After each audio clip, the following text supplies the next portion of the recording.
Hello, I'm Adam Pacitti from Cultaholic Wrestling, and this is what happened at AEW and New Japan Pro Wrestling's Forbidden Door 2023 pay-per-view. We kick things off with a big 8-man tag team match pitting Chaos and El Desperado against Mogul Embassy. The babyfaces take control early on, each man hitting a big dive to the outside, taking out the heels one by one, until Toa hits a huge Samoan drop to turn the tide for Mogul Embassy as they isolate Trent Beretta. Brian Cage hits a Death Valley driver on Trent on the apron. Trent's now desperate for the hot tag, but he simply can't get it. Desperado finally gets in, and he is on fire, and even gives the people what they want. Lovely stuff. And then everything breaks down at this point. Rocky almost gets a pin, but Swerve accidentally hits Cage, then Cage accidentally hits Swerve. Strong Zero almost gets the pin, but it's just about broken up in the nick of time. Fast forward a bit, Romero ends up eating the foot stomp, and that is your lot. Mogul Embassy pick up the W. Athena versus Billy Starks up next in a women's Owen Hart Cup first round match. Starks tries for a cheeky pin, then lays in the kicks on the ROH women's champ. Great bit of back and forth between the two, Billy looking really great early on, but Athena nails a few big kicks and Starks selling the ribs like mad. She's not looking great anymore. Athena goes for the O-face but gets taken out mid-air. Billy Starks almost gets it with a Death Valley bomb. Billy goes up top but gets crotched, allowing Athena to hit a huge top rope Hurricane Rana, followed by a big pop-up powerbomb, super kick, but Billy just manages to kick out. They trade blows and drop kicks. Billy ends up missing a senton and collides with the apron, bloody hell, and it doesn't take long for Athena to get the 1-2-3, punching her ticket to the semis. Third match on the pre-show now, and it's time for El Phantasmo versus that naughty little bastard, Stuart Grayson. Grayson healing up early, denying the handshake. Both men get some offense before a battle of the chops, then a battle of the blows, then a little bit of a nipple cripple, because why the hell not? ELP with some great aerial maneuvers as expected, hits a senton into a lion salt, ends up hitting a huge Hurricane Rana, followed by the Thunder Kiss 86, but can't quite put him away. Another near fall, this time for Stu off a 450, goes for the Nightfall, but ELP wriggles out and hits a beautiful Tornado DDT, followed by the CR2, and that's your lot. Sorry, Stuart. Final pre-show match now, and it's United Empire's Jeff Cobb, Kyle Fletcher, and TJP taking on LIJ's Takahashi, Takagi, and Bushi. United Empire with the hot, naughty start, immediately isolating Bushi, Jeff Cobb laying him out at ringside. TJP continues the beatdown, frequent tags between the United Empire boys, Bushi taking an absolute kicking until Takahashi gets in and goes quite frankly mental. Hiromu tries to get Cobb up, can't do it, and ends up getting thrown hard for his troubles. Takagi and Fletcher go at it, TJP flies in with a forearm off the top, almost puts Takagi away with the Mamba Splash. After loads more, we end up with Shingo and TJP. Shingo nails Perkins with the Made in Japan, and that's your lot. A bad start for United Empire. 4 matches on the pre-show yet again. Tony, you are a mentalist. Thank the Lord it is time for the main card, and it is of course a big one to kick things off proper. MJF versus Hiroshi Tanahashi for the AEW World Championship. But will MJF actually show up? Yeah, of course he will. He said he would, idiot. MJF with the New Japan is an indie robe, beautiful stuff. Ring introductions out of the way, MJF continues taking the piss, basically just being Maxwell Jacob Friedman. Tanahashi with a shoulder tackle, he has got MJF shook, and Maxwell starts to walk up the ramp. Tanahashi starts a coward chant and manages to goad him back to the ring. MJF extends the hand, but Tanahashi has him scouted, and MJF pulls Bryce in between the two, allowing Max to take control. MJF locks in a bear hug, starts working the midsection, picking apart the ace. Max with a rope-assisted abdominal stretch, proper old-school heel work, screams at Bryce when Remsburg is trying to get him to break the hold, but Bryce don't take no sugar from no man and kicks the arm away. Tanahashi with a senton for a 2, followed by a crossbody shortly after, and a sling blade for another 2. MJF with a superplex for a 2 count of his own, a huge shoulder breaker, but Max's knee is starting to hurt him now, and has created an opening for Hiroshi. MJF goes on to spit on the ace, disgusting, shouts in his face, shoves him, but it only gets Tanahashi riled up. until MJF pokes the eyes. Hiroshi hits a dragon screw followed by a Texas cloverleaf, but MJF forces the break. Hiroshi hits another sling blade, goes for the high fly flow, but MJF gets the knees up, hurting himself even more in the process. MJF then grabs the belt, Bryce gets it off him, Tanahashi rolls him up for a visible 3, but Bryce doesn't get to it in time. Then MJF nails him with the Dynamite Diamond Ring and gets the 3. By hook or by crook, MJF remains world champ. Satoshi Kojima versus CM Punk up next in a men's Owen Hart Cup tournament first round match. Huge cheers for Kojima, huge boos for Punk. Phil, I don't think we're in Kansas anymore. Sorry, Chicago. Seriously, every time a CM Punk chant breaks out here, they are immediately drowned out by boos. Kojima lays in the elbows, takes Punk down, and flexes the tits for a predictably uncomfortable amount of time before Punk does it to a chorus of boos. Punk very much playing up to the reaction, eats a huge chop and ends up in the timekeeper area. More scrapping outside the ring, Punk laid out on the apron, then back in the ring where Punk takes control, then hits a bloody Hogan-style leg drop. Wasn't on my bingo card either. Feels like Punk is really starting to heel it up at this point, shouting "Lariat, Lariat, Lariat, Kojima" as he nails his opponent again and again in the corner, even mimicking Kojima's best bud, Tenzan. Kojima starts with the chops, goes up top for the elbow, and nails it. Really nails it. Just a 2 though. Spikes Punk with a DDT, tries for the cutter, but Punk hits the high knee and then nails an elbow drop of his own. Just a 2 again. Punk locks in the Anaconda Vice, but Kojima fights out. Punk goes for the GTS, but nope. Double chops by Kojima, who hits the Koji cutter, tosses the elbow pad, but can't quite get the lariats. Punk almost hits the GTS, but Satoshi maneuvers out, hits a brainbuster, goes for the lariat again, but Punk dodges and finally nails the GTS to win. And the fans are not happy at all. Punk even showboating after the match ends. Captivating stuff. And then afterwards, Punk raises Kojima's arm as a show of respect, but it's certainly not enough to get the fans in attendance on his side. 4-way match next for Orange Cassidy's international title as he takes on Zack Sabre Jr., Daniel Garcia, and Katsuyori Shibata. Absolutely chaotic this one, so forgive me if/when I do forget something. OC starts off with the brutal kicks, but Zack is having none of it. Cassidy going for an early win, then a dive to the outside to Sabre and Shibata. Each man then takes it in turn to stretch the international champion. Zack and Shibata then go at it. Garcia tries to get involved, but they frankly can't be arsed with his bollocks and batter him for the lols. All 4 men exchanging kicks and they all fall down. Double stretches and Zack and Shibata go at it even while the submissions are locked in, then go at it while sleepers are locked in on them. Suplex party, OC just about manages to come out on top at the end of it all. Then out of nowhere, Daniel Garcia nails Shibata with the title but only gets a 2. Totally legal in this match, clever man. Garcia lays in the elbows on Shibata but gets nowhere with it, obviously. In comes Cassidy and the chops begin. OC nails Orange Punch but can't capitalize straight away, almost gets a 2 with a beach break though. Zack starts twisting up the champ like a pretzel. In comes Garcia, but he doesn't last long, then it's back to stretching. Fortunately, Shibata saves the day with a swift kick, then a sleeper, misses the PK, multiple pinfall attempts, I can't keep up. Garcia with a backslide, huge spike pile driver, eats a PK. OC takes advantage though and steals the pin off the back of it. Fast paced, totally non-stop throughout, heaps of fun, and the reign continues, but it looks like Zack wants a little bit more. Ooh.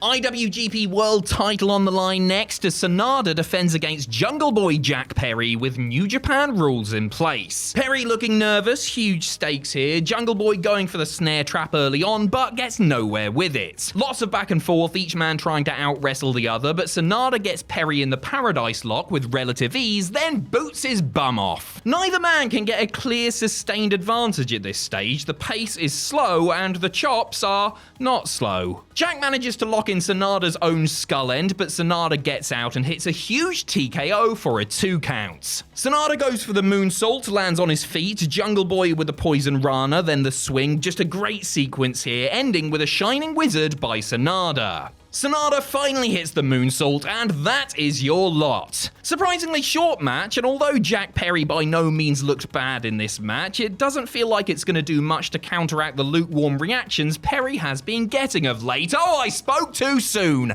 Perry and Hook walking up the ramp, they pose, Perry finally turns and lays out Hook, and Jungle Boy just got interesting again. He picks up the FTW belt and tosses it at his former pal. Taz, not a happy man. Next match, and it's a chaotic one. 10-man tag with Hangman and the Bucks, Eddie Kingston and Tomohiro Ishii taking on the Blackpool Combat Club, Takeshita and Shota, who come out to Mox's New Japan theme, a very nice touch. Shota and Hangman start things off, in comes Ishii exchanging forearms with Takeshita, just totally slugging it out. Bucks enter and do Young Bucks things, then we get Moxley and Kingston, and the fans are just electric at this point. Huge blows to each other, Kingston drops the straps right away, and just a brutal exchange. All of a sudden, everything breaks down. All 10 men are scrapping, amazing double aerial offense by the Bucks, then Page, all while Mox and Eddie are still going at it. Claudio with a cheap shot, then comes in and puts those educated feet to good use, and Kingston really starts to take a beating from the heel side. Ishii gets laid out with a brutal forearm by Takeshita, serves him right, wasn't even the legal man, so fair play, get out of here. More Eddie beat down, looks like he's gonna make the hot tag, but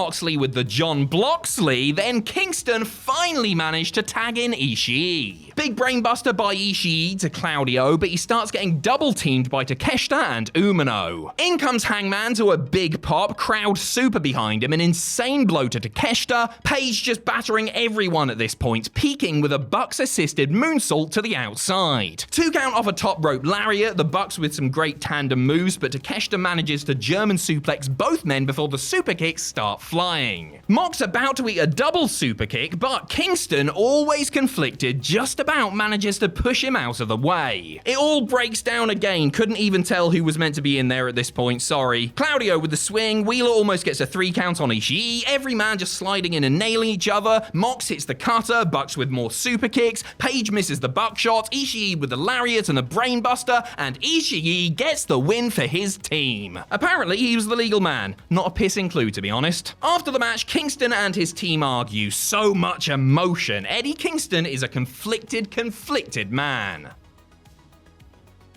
Toni Storm defends the AEW Women's title against Willow Nightingale now. Toni and Willow go at it, Willow in control, ends up taking it to the outside and battering Saraya and Ruby, but it's a hip attack as she's re-entering the ring and the Outcasts lay in the feet. Toni takes full advantage of this, the Outcasts again interfering from the outside. Toni with the full Nelson, but Willow breaks out and slams Toni to the mat. Storm gets Willow on the apron, but ends up taking a Death Valley driver for her trouble. Willow tries to capitalize, but can only get a 2 off a second Death Valley driver. Willow ascends the turnbuckle, but notices the green spray paint has been rolled into the ring, and Outcasts are out of here. Toni is now on her own. Willow goes back up top, misses the moonsault, and Toni delivers another hip attack followed by the DDT, but it's a 2 again. Toni, bloodied by this point, looks like a potential broken nose. She soon gets locked in the Indian Deathlock, tries to chop her way out, but Willow chops her right back. The only way she can get out is to bite the knee of her challenger.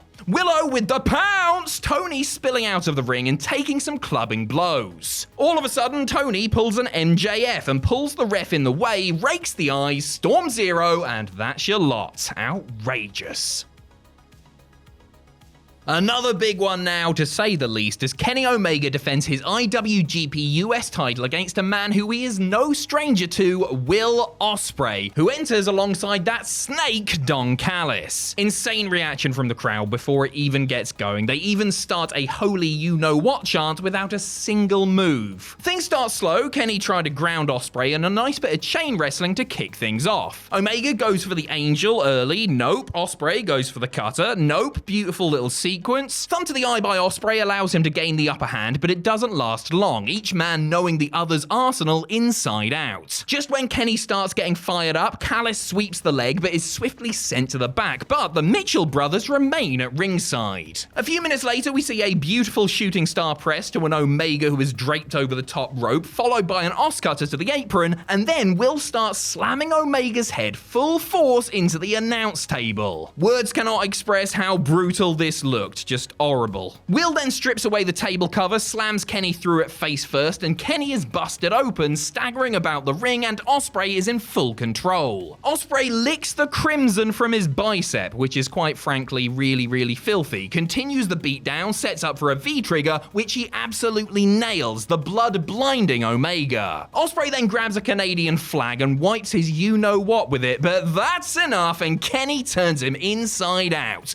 Oh, Canada! He uses the flag to his full advantage before handing the blood-covered flag to a lucky young child. Who needs Brett's sunglasses, eh? Omega finally in control now, and Ospreay has a crimson mask of his own. Kenny lifts Ospreay up on the ring steps, plants him with a DDT on the steel. Finally back in the ring, strikes and submission attempts, but Ospreay manages to hoist Kenny up and slam him down. An exchange of Germans, huge Spanish fly, and a 2 count for Ospreay, then the sicko locks in a sharpshooter of all things, both men covered in blood. Shades of Mania 13, followed by a crossface. Osface? I don't know. Kicks to the face of Omega, and Kenny is absolutely exhausted by this point, landing blows but with no real energy behind them. Ospreay goes for the Ozcutter again, gets taken out mid-air. Kenny has a chance. Double Snapdragon, knee to the back, Poison Rana, pile driver, but still can't get the 3. V-trigger in the corner. Ospreay manages to land a kick, followed by the shy twister press, and Ospreay starts gearing up for the hidden blade. Kenny dodges, great sequence, and another 2 count for Will. Ospreay lands a top rope Ozcutter, but can still only get 2, but here comes Don Callis again. Omega lands a few nasty looking knees while Callis watches on, looks to finish it once again, but Don tries to protect Ospreay from the V-trigger, tries pulling Ospreay out of the ring, but hands him the screwdriver in the process, which is jabbed into the forehead of Kenny. Ospreay hits the blade, the Stormbreaker, but somehow Kenny gets his foot on the rope. Jesus. Ospreay hoists Kenny up and nails a one-winged angel, and Kenny kicks out at 1, and this match is absolutely insane. Seriously special. Omega with a brainbuster looks like he's going for the angel, but transitions into a suplex, fast forward, and a terrifying looking Tiger Driver 91 right on Kenny's head, hidden blade, Stormbreaker, and finally, that is your lot. An absolutely unbelievable match. Bit speechless. Get your stars out, Dave.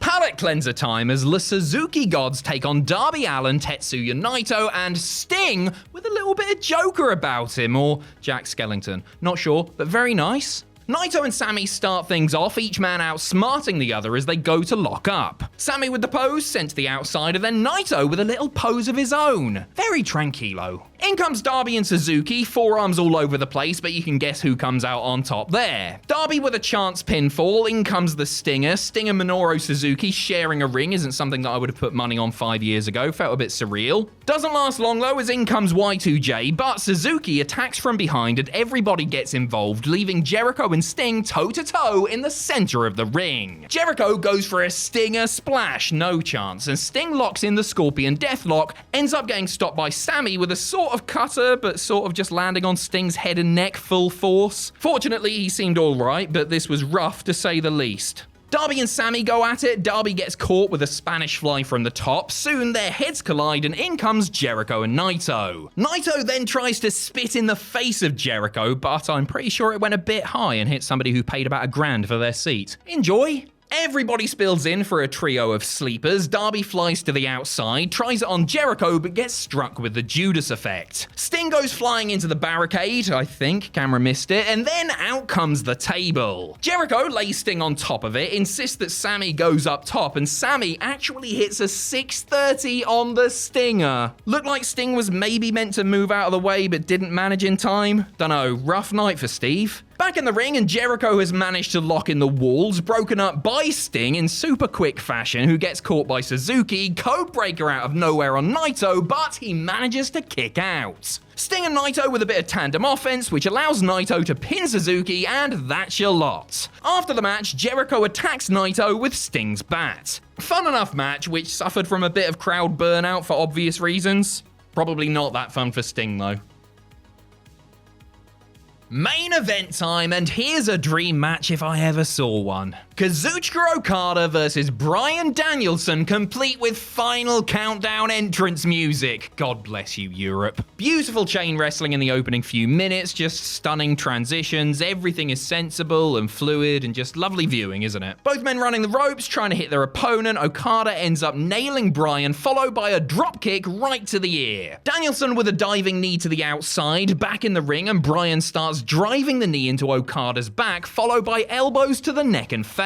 Brief bit of cattle mutilation maybe. Fast forward and Okada is inviting Bryan to chop and kick him, soon seizing control following a big flapjack, exploiting his height advantage. Constant reversals here. Even when one man is in control, you get the impression that that could change at a second's notice. Danielson sent over the guardrail, then Okada dives over the rail before getting Bryan back into the ring. Okada locks in the money clip, air raid neckbreaker, gets Bryan up top, but Bryan fights his way out and hits a picture-perfect missile dropkick to take Okada down once again. Opposing uppercuts, each man sending the other to the opposite corner of the ring. More reversals and a shotgun dropkick takes Bryan down. Bryan lands 2 running kicks, but gets stopped on the third with another dropkick, and then another. Okada goes for an elbow drop. It's eventually transitioned into the label lock, but Okada gets to the ropes and the two end up on the outside again. Okada's second Rainmaker attempt is avoided, and Bryan starts with the kicks before being laid out on the ramp. Bryan's then positioned in the center of the ring, and this time the elbow drop lands, and it's Rainmaker time, but Bryce calls for medical assistance, and Bryan is convulsing, but it's a ruse, and Danielson ducks the Rainmaker, nails the running knee, then another shortly after, but it's still just a 2. Bryan starts kicking Okada's flipping head in, tries for the label lock again, rolling elbow strike, and then a big hard kick to the head. Bryan calls for another knee, but gets taken out with another dropkick, a landslide, and a Rainmaker, but it's still just a 2 count. More dodged finishes, an attempt at the label lock once again, and then he starts using his leg to manipulate the limbs of Okada even more, followed by a series of forearm strikes, locks the arm once more, and Bryan Danielson has submitted Kazuchika Okada. Absolutely fantastic match from 2 of the best wrestlers in the world. I've seen some say nothing could top Ospreay Omega, and that's totally fair enough, but I do think that this was special too, and I personally really bloody enjoyed it. Let us know your match of the night in the comments below. I think I know what it'll be. El Phantasmo versus Stu Grayson, obviously.